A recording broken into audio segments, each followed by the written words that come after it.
kasi nga po ako na mag-try kasi nga po, di po ako mahilig sa mga herbal talaga. Hi, I am Michelle Ann Reyes, 24 years old. Ang main problem ko po talaga is yung rhinitis allergy ko po. Tapos no acid reflux ko talaga. Na-discover ko po sa TikTok po yung Shop Asparagus. Well, I-scroll po ako online sa TikTok nga po. And then, napanood ko po yung TikTok live ni Miss Kyle.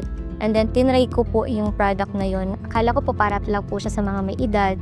And then, nung tinry ko po siya, since mahilig ako sa mga drinks, tinry ko yung tea. Wala siyang lasa, para lang siyang tubig. So, nung pagka-try ko sa kanya, after ng ilang days, na-notice ko po na yung rhinitis ko, hindi na po siya nagkakaroon or hindi na ako nababahing, hindi na ako sinusumpong, maski po yung acid ko.